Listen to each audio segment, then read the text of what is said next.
আপনাদেরকে একটা ছোট্ট কারগুজারি শোনায়, আপনাদের দিল কেঁদে দিবে। 2016 সালের ঘটনা। তখন ঢাকায় মোহাম্মদপুর আমি খতমে তারাবির জন্য 2 জন হাফেজ নিয়োগ দেওয়া হবে কেন্দ্রীয় মসজিদে। অনেক হাফেজে কোরআনরা সিরিয়াল ধরেছে তারাবি পড়াবে। কার মনে না চায় এত বড় এক মসজিদে আমি যদি চান্স পাইতাম তো আমার কপালটা খুলে যেত।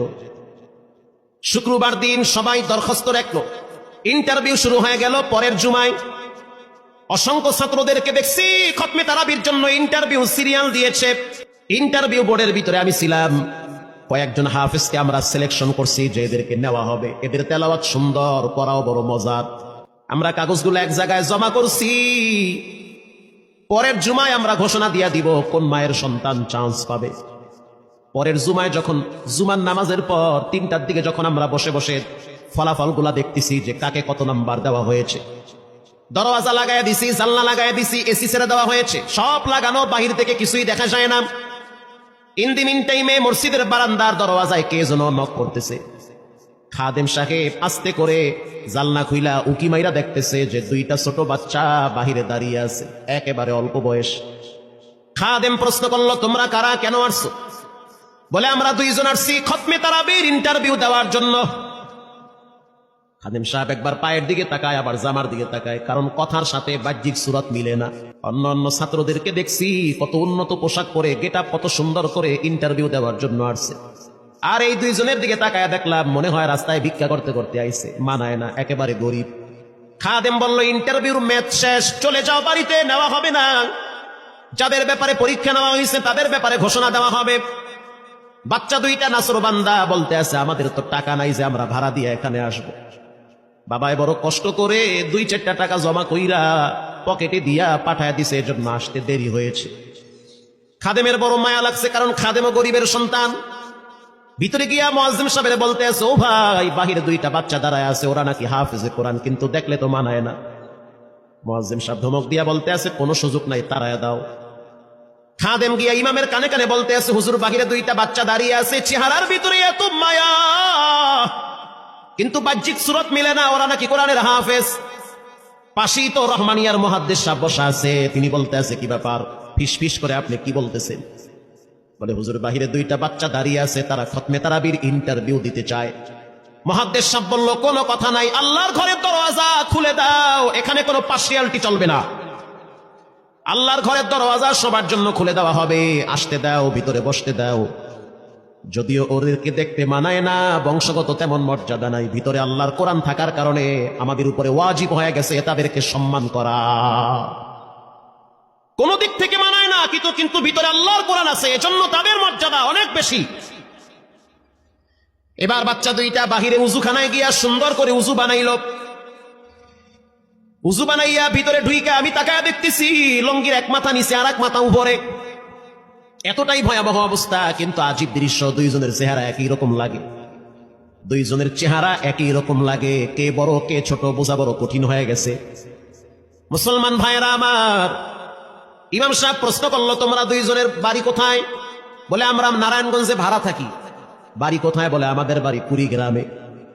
কুড়িগ্রাম থেকে ঢাকায় কেমনে আসছো? বলে, বাবাই ঢাকায় নিয়ে আসছে। কয় মাসে কোরআন শরীফ খতম করেছ? বলে, আমরা 2 জনে 11 মাসে 30 পারা কোরআন খতম করেছি। ইমাম সাহেব একবার চেহারার দিকে তাকায় আর একবার পায়ের দিকে তাকায়। স্থানীয় গণ্যমান্য অনেক ব্যক্তিরা তাকায় আছে এদের দিকে। ইমাম সাহেব বলতে আছে, বাবা, তারাবির ইন্টারভিউ শেষ হয়ে গেছে, বাড়ি চলে যাও। যেটা একটু দেখতে ছোট, ও চোখের পানি দেখলাম টিস্যু দিয়া মুছতেছে। কেন কাঁদতেছো? বলে, আমরা গরিব, তার জন্য মনে হয় আমাদেরকে তাড়ায়া দিতেছে। আমরা জানতাম না ইন্টারভিউ তাড়াতাড়ি শেষ হয়ে যাবে, আসতে দেরি হয়েছে, কারণ আমাদের তো ভাড়া টাকা ছিল না, বাবাই কষ্ট করে কিছু টাকা দিয়েছে, সেটা দিয়ে এখানে আসছি। এবার মুহাদ্দিস সাহেব বলতে আছে, তাহলে একটা কাজ করো, তুমি কিছু তেলাওয়াত করে শোনাও।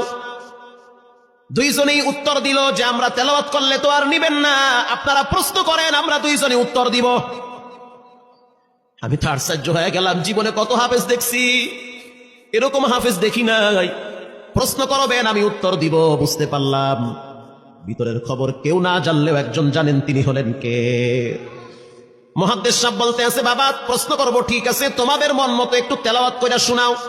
তেলাওয়াত যদি মানসম্মত হয় তাহলে ইন্টারভিউ নিব, যদি না হয় তাহলে ছাঁটাই করে দিব। এবার ছোট যেটা সেটা তেলাওয়াত শুরু করলো সূরা তাহা থেকে। তাহা মা আনজালনা আলাইকাল কুরআনা লিতাশকা। এত সুন্দর পড়া মনে হইতেছে আসমান থেকে কোরআন নাজিল হইতেছে। এত সুন্দর পড়া, কত রঙের ঢঙের পড়া শুনলাম, এই পড়া কোনোদিন শুনি নাই। আমি তাকায় দেখলাম স্থানীয় টিউনো সাহেবের চোখের পানি বায়া বায়া পড়তেছি, ইশারা দিতে আছে আরো তেলাওয়াত করতে বলেন। এই পড়া তো শুনলে আমার দিলের ময়লাগুলা কাটে। আল্লাহর ঘরে যখন গেছি বাইতুল্লাহ ফজরের টাইমে ইমাম সাহেব তেলাওয়াত করলে যেমন মনে হয়, মনে হইতে আছে ওই কোরআনের আওয়াজটা এখন এই মসজিদে বাজতেছে। ছোট বাচ্চাটা তেলাওয়াত করলো, বড় সন্তানটাও তেলাওয়াত করলো। এবার যারা হাফেজ সাহেব ছিল তারা প্রশ্ন শুরু করলো, যেখান থেকে প্রশ্ন করে পৃষ্ঠা ঠেকায়া দেয়, একটা জায়গায়ও আটকাইতে পারে না। এমনকি বাচ্চা দুইটা এটাও বলেছে যদি আপনাদের যদি ধৈর্য থাকে তো আমরা দুইজনে পুরা 30 পারা এখানে এক দাঁড়ানে পড়ায়া দিব। আশা করি একটাও বাঁচবে না। এত সুন্দর পড়াশোনার পরে মোতাল্লি সাহেব বলল সব বাদ, আমার কাছে এই দুইজনই পছন্দ হয়েছে।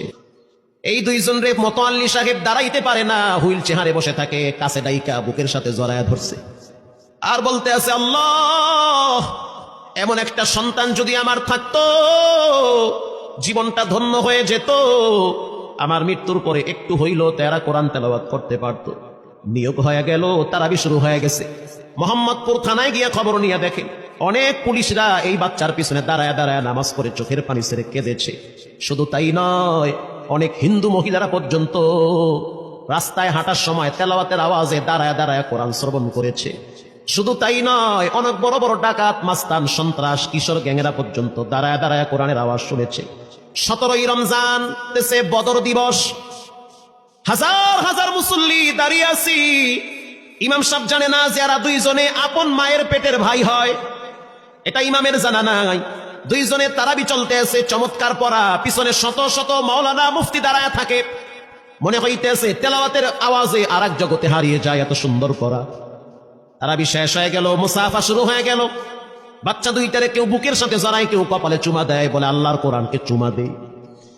হাজার হাজার মানুষ যখন আস্তে আস্তে নামাজ শেষ করে চলে গেল, একেবারে মসজিদের পিছনে বারান্দার পরে আরো একটা বারান্দা থাকে, ওই বারান্দায় এক লোক বসে বসে গামছা দিয়া চোখের পানি মুছতেছে।